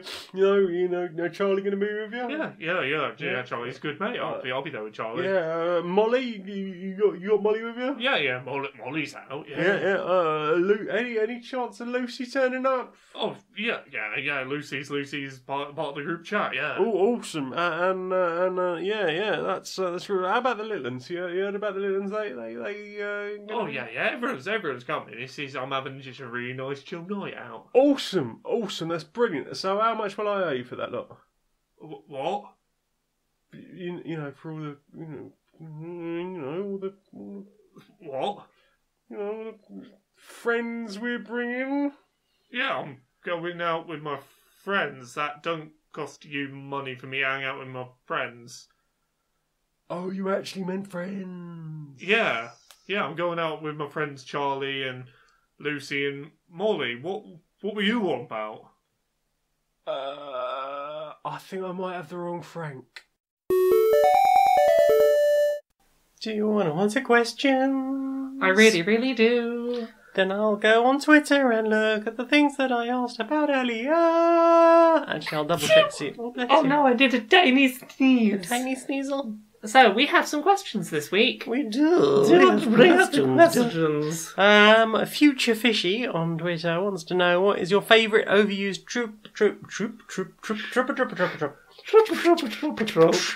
remix? What is your favourite overused trope in media? So, overused trope is a tricky one to say favourite, because if you get to the point where you feel it's overused, it's maybe an issue, but I am a big fan of, I know it's really cheesy, but I'm a really big fan of MacGuffins. Like, the item that turns up out of nowhere and just conveniently saves everything, because this should tell you something about my TV and, film consuming habits, is I'm a really anxious watcher of things. Like, I told you this story recently. The most recent season of Orange is the New Black, I stopped watching 5 episodes before the end because everything had been going really well for all these characters I was invested in, and I could see it was all going to go badly and everything was going to end wrong and sadly for them. So I just stopped watching because my heart couldn't take it. And there's a little bit of me that I may complain and critique fairly that it's bad in media when there's no tension because it's we know it's all going to work out. But there's also a little bit of me that really likes the reassurance that, a nice plot convenience MacGuffin provides, where I'm it's okay, I'm feeling the tension right now, but I know it's all going to be fine. I like to know that eventually things will be okay. And, it's bad, don't overdo it, I will complain about it still, but I secretly kind of love a good MacGuffin. What about you? I don't have a good answer to this, because until recently, I didn't start really thinking about the things I consumed. I just go, I like this. I don't really care. I don't care that it, in some cases, is formulaic or whatever. There's just something I like about it that I don't care to examine any more of, and I will sit and enjoy it, and over again and over again. Recently, as I suppose I've got a bit more woke. I've been thinking about things I consume more, but I haven't got to a point where it's like, I recognise that these are the things I like. I still don't even know what makes me laugh. That's totally fair. Like, I know. There's a lot of people I know who are like you, who just enjoy things without thinking too much about them, and I honestly like kind of envy that. Like it sucks when it's like, oh, I see this trope happening and now I can't enjoy this thing. Ugh. Yeah, but at the same time, like, I went to high school with someone who then went on to study like media at college, and he had this amazing appreciation for all sorts of films, and would sort of sit with me and talk about like the way things were shot and the lighting and colours of things. And I mean, that's actually pretty cool. There is a whole level to this film I'd never appreciated. Yeah. Anyway, I'm going to stick that on while I play this and listen to that. Because, I don't know, a lot of it is just noise to shut my brain up. Yeah, that's fair. Like, for me, media growing up was very much... It was a gateway safety topic that allowed me to connect with people. Like, I found that if I and someone else shared an interest in a thing... That would mean we could talk, and that was very helpful for someone that really struggled with that. And I think it's sort of my attitude to media really evolved from that. The more I know about this topic, the longer this conversation can go, and the more I can continue to connect over this. Yeah. And it really did turn me into a person who deep dives on the things I'm interested in, so that I can extend those conversations about them. And, like, it's definitely not everyone's cup of tea of how to ingest media, but, like, being very, like, aware of all of the minute things about why I liked or didn't like something helped me connect with the world, I guess. Yeah, I mean, I think my problem with whatever mental health issue it has been that's probably still undiagnosed is that I didn't really care about connecting with other people. I needed noise to stop my brain thinking and something to do with my hands, which was usually I will put on whatever film happens to be in the VCR and I will play with Lego. I had a combination of needing to shut up my brain and needing to be doing things, but also I still needed contact. Like, I needed connection with people even if I found it really draining and really difficult to do and I didn't quite get how to do it. Yeah. I still struggled if I didn't have that. I felt that isolation, so, which I think is like maybe a difference, but yeah. We got massively off the topic of that question, That's all right. but I think we went good places. I think we went good places. Next question. W2 on Twitter wants to know your thoughts on Nintendo not doing Virtual Console. I think it's a ridiculous idea, honestly. I've said this for a while. Nintendo has an absolute goldmine of a back catalogue that if they ever have a piece of hardware like the Wii U that is absolutely failing and is just not doing well and they need to get people buying, their back catalogue of basically old ROMs and working emulators, they are doing nothing with. And if they put out a box and was like, hey, here's every NES, Super NES, and 64 game that we have the licenses to, that we don't have to pay external companies to get the licenses for, here they are, on that box you own. Pay a subscription fee to have Netflix-style access to all of them. It'd sell like hotcakes. Yeah. If you look at Xbox's Game Pass subscription, which is, here is all our first-party games, plus a load of old stuff, access it like Netflix. I honestly imagine Nintendo would be the first company to do that, and I think it's more ridiculous than ever considering that their new system is a high-powered handheld. Is that not basically what the new system is sounding like it's going to be, though? Because, as I understand it, Virtual Console is just that. You can go into the shop, you can buy individual games. Some of them might have some tweaks to them, but generally they are the games you knew and loved as a ute. Well, here's the thing. So, what they have announced for the Switch is Well, okay. So to very quickly finish my point, a high-powered gaming handheld is perfect for a retro catalogue because Definitely. portable is when you want to play those like bite-sized old experiences. What they have announced for the Switch's online service is it's called NES Online Game Subscription, which suggests that they're not thinking of doing more than NES games. And it's, here is at launch, like a year and a half after the Switch launched, here is 10 NES games, some of which have online play, will trickle some more out at some point. But they haven't mentioned anything about any other systems. Yeah. And I think a lot of people were hoping that there would be some GameCube stuff. Yeah, like, here's the thing, like, if they'd said, even just, hey, it's going to start with 10 NES games, every month we're going to add 10 more games, we're going to do best of NES, Super NES, and N64, we won't take games off the service, we'll just keep adding new ones on. Over the months, we're going to build this up into basically the virtual console, but as a subscription plan. That I'd be on board with.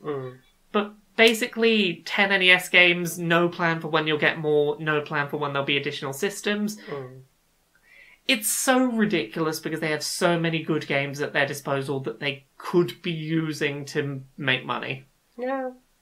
I would kill to have portable Ocarina of Time on a thing just because I fucking love that game and I will buy it on everything. That exists. Yeah, but I want it on the Switch. On the big one. I want it on the big one. On the big one with a nice screen. Yeah, exactly. It doesn't have that awful, horrible C-stick. Yes, exactly. It's like, oh, there's a proper system that's portable. I want it on that. I desperately wanted to enjoy Ocarina 3D. Yeah. And so literally someone gave me their 3DS because they're like, I don't play it. I played pretty much everything I want on it. And that came with Ocarina of Time as a cartridge and then pretty much every single other Zelda game as downloaded versions from the shop. And I sat down and played most of them. But that controller stick on the first generation 3DS is just too stiff to comfortably sit and play something like Ocarina where you are very often sitting in one direction for long periods of time. Yeah, that's totally fair. Like, I loved what they did with the character models. It's a beautiful version of that game. It looks like your childhood memories of it. Yes, exactly. I think. I just want that 3DS port of Ocarina of Time. Stick it on the Switch. Yeah, and fuck, do it as a double pack. Yeah. I would love to play Majora's Mask again. Yeah.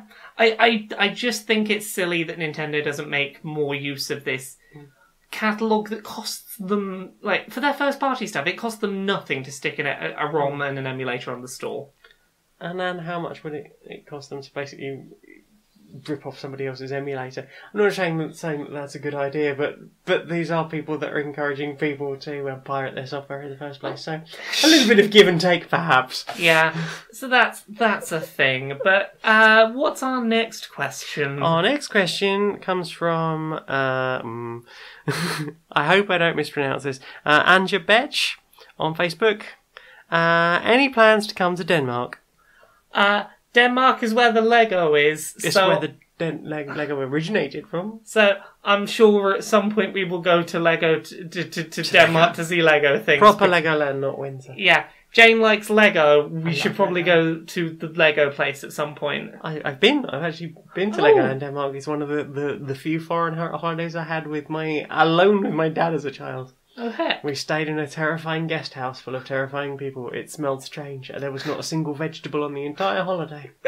We will find a place that is not terrifying and that has vegetables and is near the good Lego place. The 4 days that we were away, we went on a ferry as well. On a ferry to Denmark. We had to be strapped into the beds for fear of being falling off. It was scary bunk bed cabins. In fact, most of that holiday terrified me. We will find a nice way to do the Denmark holiday one day. Yeah, I don't think I ate anything but hot dogs for breakfast, lunch and dinner the entire time I was there. We will find you a vegetable. Hey! Mustard's not a vegetable. What's next? But yeah, the bits of Denmark I saw, I was probably too young to appreciate. I really enjoyed Legoland though. The next question from the same person is, how do you self-care when things get too much? Self-care is a tough one to do. It depends when and how, but I try and let myself take time by myself in bed just listening to stuff sometimes. Sometimes, like, I just want to lie down, put on a thing, close my eyes, and just focus on sound. Sometimes that helps. Sometimes I'll go back and play or watch something that I've played or watched goodness knows how many times, that I just know inside out and can just know what's coming with. And sometimes I'll just put music on that I know inside out and just listen on loop for a while. Like, those are like the big, like, activity things that come to mind. Also, just cuddling up to you and doing a snookle. And being like, no, feelings, and I'll give you a hug. And sometimes that helps. What about you? Well, apart from the lovely huggins. I don't know. I don't tend to really do self-care. I tend to just shove it all down until it explodes. I'm trying to make sure you do less of this. I know, I talk to you a bit now. Well, yeah. Better than I used to be. You're improving, you're getting there. I tend to, if... I'm trying to think of actual genuine self-care things I do. Well, I suppose one of the ones I quite like to do is just go and sit in a dark room with not too much external stimulus and just have a cry. Sometimes it helps to just have a cry. It really does help to just have a cry sometimes. And as someone that's spent a lot of time sort of going, no, don't cry. No one see you cry ever. I will sometimes, when I feel like a cry, put on music that I know is going to make me cry and keep me crying, because I'm like, I'll get it out my system. I know that this is in the short term making me like more sad and more cry, but I'll get the feelings out and then I'll feel better. I think it's important to have the cry, Yeah. and as someone who spent a lot of time sort of repressing all the crying, and then going through quite a long time, slightly pre-transition of being like, I actually cannot cry. Does not matter how upset I am about things. Tears don't happen. Don't know why. So yeah, have a bit of a cry. I feel Can like... I say the other thing? Can I say what the other thing is? Probably not. I think probably some young people listen to this show, and that shouldn't be encouraged in any way. I thought of at least one thing that I can't say about like, what do I do when I'm stressed and want to just turn my brain off and tune the world out? Pretty colours in swirly patterns make me happy. Yeah, I'll leave it at that. Anyway, they're pretty good, Hal. I enjoy pretty colours and swirly patterns and rainbow static coming out of the walls. Anyway, Hawk Krishna, the lovely Hawk, on Facebook wants to know, what is your opinion on Florida? Florida. I went there once when I was 8 years old. Here is the entirety of what I remember. The place I was staying had a swimming pool in the back garden. Same. We had donuts for breakfast. I went to Disney a bunch. It was really hot and sunny. I was 8. That's what I remember. Disney was great.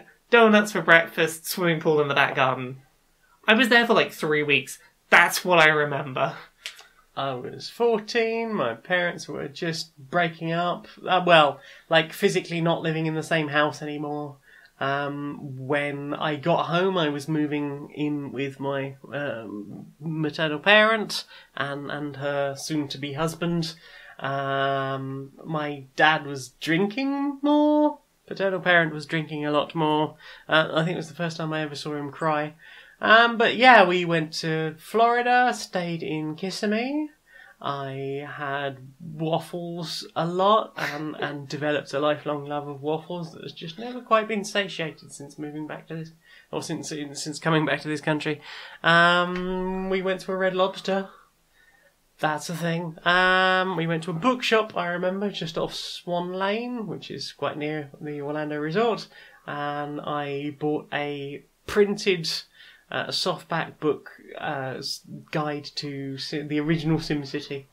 I was a very tall 8-year-old. I was tall enough to go on all the big scary rides at Disney while being 8, and I went on the Tower of Terror once with one of my parents. That wasn't allowed. And they were like, no, not going on that again. And I was like, I want to go on it again though. So I went on it again with one of the Disney staff, and they gave me a free picture from my ride because they were like, wow, you're heckin' brave going on this again. when I was like just a little tiny 8-year-old, just like, yeah, I go on all the rides. Oh. I went on Space Mountain. That was great. Space Mountain now? Pardon? I went on Space Mountain. That was good. High five. I enjoyed Epcot. I went round the what is it, World of Tomorrow thing? Oh, yes. The ride that's really easy to get in because everyone else thinks it's really boring. I went on that twice, like consecutively. I think I might have gone on that like the next day as well. I remember for Space Mountain, because I was 8, I did most of the queue and then got really scared and had to ask to leave the queue because it all got a bit too intense and overwhelming. There was just a bit too much happening, and I don't think it was even a fear. I think it was just I got overwhelmed. And I was like, no. And then I asked very nicely and they let me go back up to near the front of the queue. So I was like, I did the whole queue and then I got overwhelmed. Can I come back in? Yeah, I suppose that is the thing. I remember we did Epcot, which I really enjoyed. Typhoon Lagoon. Oh, yeah. Universal Studios, Magic Kingdom. And I think there was one other as well, but I can't remember which. Yeah, it was... the Disney bit was good. Well, it was enjoyable as a 14-year-old. I drank lots of root beer. Love root beer. Don't really get it in this country. Love root beer. We've had it once in where we are now. It's very hard to get, and even harder to get vegan. Yeah. What's the brand we got that's vegan? Can't remember off the top of my head. But we'll mention it if we have it again. We'll mention it. When I was young, there was a place down the road from me in Wimbledon Chase that used to do IBC root beer, and that tasted amazing. And being a huge fan of Monkey Island and Monkey Island 2 at the time, I had to drink root beer, to fight off the ghosts. Do we have any other questions? Many questions. Kit Addison from Facebook wants to know, would you rather pet one rat-sized duck bat or 100 duck bat-sized biggest rat? So for anyone who's confused by this question, Dice Funk Season 4, we've recently encountered an animal called a duck bat.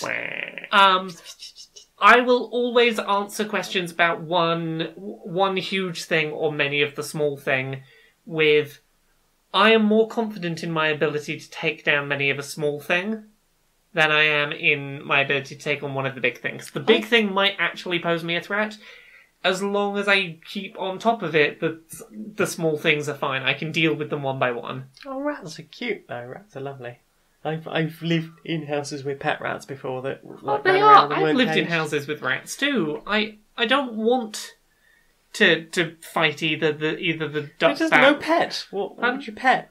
No fighting. Oh, which would I rather pet? Sorry. Just petting them. I apologise. My mind goes to the... Would you rather fight 100 duck-sized horses? Or in my mind I heard this as fight 100 duck-sized horses or the horse-sized ducks or whatever. We just do we're just petting. Oh, then I have to pet the giant duck bat. Because ducks are adorable and, I am up for, the gothic equivalent of ducks. No, it's a giant rat. You get to pet a giant rat or 100... Even better, I get to pet 100? 100 duck bat sized. Yeah. I did terribly at answering this question, didn't I? Let's start one over. rat sized duck bat. Oh no, sorry, it is one rat sized duck bat. Okay, I got confused there. I will pet the one duck sized. What was it? Rat sized duck bat. Rat sized duck bat, yeah. It's quite small. Yeah, I'll pet the tiny old duck bat. Aww. I imagine the 100 duck bat sized rats would be slightly bigger, more sort of, because I imagine the duck bat sort of being about duck length and having sort of duck body shape, but with the floofy chest that you get on a bat, and maybe the more batty wings. Here's my problem with the petting the 100 rats. Rats, while adorable, they like biting. Maybe how well you keep them fed. Maybe just badly socialised or whatever, but I'm picturing myself getting bitten by 100 rats, and I don't like that thought. See, the reason I would object to the rats is that I know that friendly rats will take possession of you, and that means you're going to get peed on. And I'm not into rat pee. Let's pet the duck bat. Let's pet the duck bat. There you go. Thank you. I hope that answered your question. Ostergal on the Discord group wants to know, what kind of Bond villain would you be, or hench person, or villain adjacent persons? I would be one where I turn around in the chair with my, oh, bit of this voice, I suppose. I turn around in the chair, Smokey is stroking my cat Smudge, and I go to the superhero who's turned up. I've been expecting you. Now, are you ready to find out what kind of evil scheme I've been up to? I'm going to mildly inconvenience you. I've reshuffled your cupboards so that they're not quite the way they were before. And I've rearranged your filing cabinet. You're going to have to take some of the drawers out and put them back in the other place. I'm just going to be a villain of mild inconvenience because, you can threaten to kill a James Bond type. They're not going to die. They'll find some way out of it. But if you rearrange all their stuff, it's going to really annoy them to the point that they're going to have to deal with it, and that's going to take some time. That gives me time to do my evil scheme. Nice. What about you? Well, let's lie and say it was a dream, but I once had this dream where I was a supervillain called the Janiac who fought in lots of rainbow tie-dye and used poi as weapons and basically fought against the forces of bigotry with several pounds of spinning rice balls. Yeah, I was basically fighting racists and TERFs and right-wingers. Let's say that was a dream. Lily's... Oh, fuck. I've written this down really badly. I'm sorry, Lily. I don't know if that's an A or an O. It's not that I can't pronounce your name, it's that I can't read my own writing. I think it's Sawalski. I'm really sorry. Why are kink games on Steam so bad? This has got to be one for you. Kink games? Yeah. Generally because, for the longest time, Steam had, no sex games policy at all. The way around it was to, sell the game with none of the sex stuff in and then provide executable files you could add on the developer's website. Like Honeypop. Yeah, there's a bunch of stuff like that. Generally, the way that Steam's policies on sex games work now is that you can have mature content in your games, but there's a lot of restrictions on what you can and can't include, which generally revolve around stuff like UK acceptable pornography guidelines and the fact that Steam is a worldwide distribution platform and they sell their games in every country. Yeah. Generally, kink games in general are not mainstream, and Steam doesn't want the association of putting a game up on their platform that advocates or isn't outwardly facingly against weird, unique sexual things that they might then have to defend when Fox News in America goes, "Ooh, this place where all your kids are buying games, it's got games about this weird sex thing that you think's weird, you conservatives. Get angry at Steam, not the developer of the game. Get angry at Steam." Newsflash next week. Conservative Republican representative is caught doing that thing and worse. Yeah, so, basically it's Steam doesn't want to get the blame if, conservative right-wing people get, "Oh, you have this sex thing on your store?" So you try and keep it very vanilla sex. In terms of games that I think did make it to Steam that have kink content that are, pretty good, the one I always recommend to people is Lady Killer in a Bind. It's not without its problems. It has its problems, but I very much enjoy its depictions of its queer-coded BDSM scenes. I think that those scenes and the presentation of the power dynamics at play is really interesting and quite sexy. Yeah. It's not a perfect game by any means, but it's the best you're probably going to find on Steam if you're looking for kink stuff. I enjoyed your playthrough. Yeah, I had a lot of fun with that. It was very fun. So, any other questions? That's it. That's it. That's it. That's it. That's the end now. Do you know what I want to see more of? What do you want to see more of? Want to see more of Brocious Justice Warriors. Filmed before a live studio audience. How are you doing there, Barry? I'm not too bad, sun's out, small rabbit's out. I saw a rabbit in the park the other day, it was lovely. I know, I saw one too. It's Yeah. proper cute. It opted into the bushes. I told my partner. Yeah. It opted into the undergrowth. Ah, nice one. Got another good pun. Yeah, absolutely. Well, good pun. But it's good you mentioned your son. I've been doing so much better recently because like sun's been out here in the UK, and I always forget in the winter how much importance having fresh air, sunshine, and some good nature around is really helpful for my mental health. Absolutely. Don't really think about it too much, but I mean, it's bad enough that things are cold, but it's strange how just like that lack of sun can really mess with my mood, and I think it's quite important to make sure that you're at least getting like 20 minutes in the sun if you can. And I know there's people with all sorts of reasons, but if you can drag yourself in the first place, that can really be a massive boost for mental health. And I want to be clear, this is not me doing one of them like, this isn't an antidepressant. That's me. Oh, the forest is your antidepressant. Oh no, definitely. Not if doing you're that. prescribed drugs, you should take your drugs. Oh, indeed. It's important to take your meds. I'm not saying that go outside is a cure for depression. I'm just saying it is not an unhelpful thing when the weather is good to just go and have 10 minutes where it's like, I'm breathing some fresh air that's not the stale air in the office. It's an excellent mood lifter. Exactly. The sky's blue. There's a nice green field. I can look at them plants.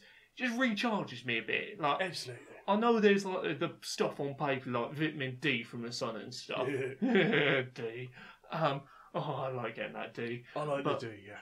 But sometimes just, even if I'm doing the same thing as I would be doing at home, even if I'm just watching a thing on my phone or listening to a podcast, just having some fresh air in me lungs, it just gets my body a bit just reset a bit. Yeah, and I think if you can get outside in the sun and sit somewhere a bit green and grassy, or go for a walk somewhere a bit green, I think that really does. It certainly does me a lot of good. Yeah. Don't get me wrong. Like I'm saying, it's not a replacement for taking your meds if that's what you need to get on. But on top of that, it's a nice mood lifter in its own separate and quite pleasant way. If I can't always make myself do it. But when the weather's nice, I try and just put on a podcast, even if I'm only out for 15 minutes. Go take a 3-4 minute walk, sit down for 5-10 minutes. 3-4 minute walk home, sorted. Yeah, I mean, and although it's not always, distance-wise good to find somewhere green, but certainly if you can get out in the sun, expose your skin to it a little bit. If as long as you've got no medical reason not to, maybe slap a bit of sunscreen on. Certainly give it a look. Try and get 20 minutes of daylight a day is genuinely quite good for you. Even if you can't. If you're staying at home, open curtains or blinds. It can make a big difference. You're getting some natural light in from one of them light bulbs. Open a window as well. Get some fresh air in, because I think it's important that you're not just breathing your own farts all day. Oh, exactly. Well, it's been a good chat. It's always good catching up with you. Always. Well, I am. This has inspired me. I think I'm going to go out for a little walk in the sun myself. Oh, I'm gonna properly enjoy my next one. Oh, soaking up that D. Yeah, I'm looking forward to 20 minutes of D. Nice. So this is the end bit now, then. That's the end bit right now. How do we do the end bit? You know how to start the end bit. I say that I am Maniac Janiac on YouTube and Twitter. I can be found as Janierus Magnet on SoundCloud, and I can be found on stonemonkeyradio.blog, which it says on my tits today, which smell faintly of coleslaw, but that was a sandwich-based accident from earlier. Sainsbury's spicy pulled jackfruit wraps, they're pretty good. Oh, heck. It's like barbecue pulled pork, but vegan. Yeah, I mean, this is mainly nice, tasty squish and sort of a coleslaw-y vibe to it. It's not that spicy. In fact, it's not at all spicy. I will have to rip one open and fill it with sriracha one day. And then you say what you do. Me? I can be found at Laura K. Buzz most places on the internet, Laura K. Buzz on Twitter, Laura K. Buzz on YouTube. On top of that, you can find me Monday to Friday 9 to 5 at kotaku.co.uk. I wrote about Forgotten Anne this week. Slightly more spoilers, but not much. It's very early game spoiler stuff. You can also find me on Dice Funk, which is a D&D podcast, 5th edition. I'm on seasons 3 and 4. They're all self-contained stories. We're planning season 5 at the moment, and I'm just going to say... No, don't say. No, I'm not saying the whole thing. There's going to be someone very cool on season 5 that I'm excited to be podcasting with, so... I'm very excited for you to podcast with too. Yeah, so season 5 is going to be fun. But yeah, go check out seasons 3 and 4. I should note, if you listen to season 3, I don't show up to like 8 episodes in, so don't worry if you start listening to season 3 and go, there's no lore on this. There is. Oh, just you wait, so there is. Or just you wait till I turn up. Lesbianing the place up. So yeah, I think that's everything. Thank you very much for listening, and until next time, be a stranger.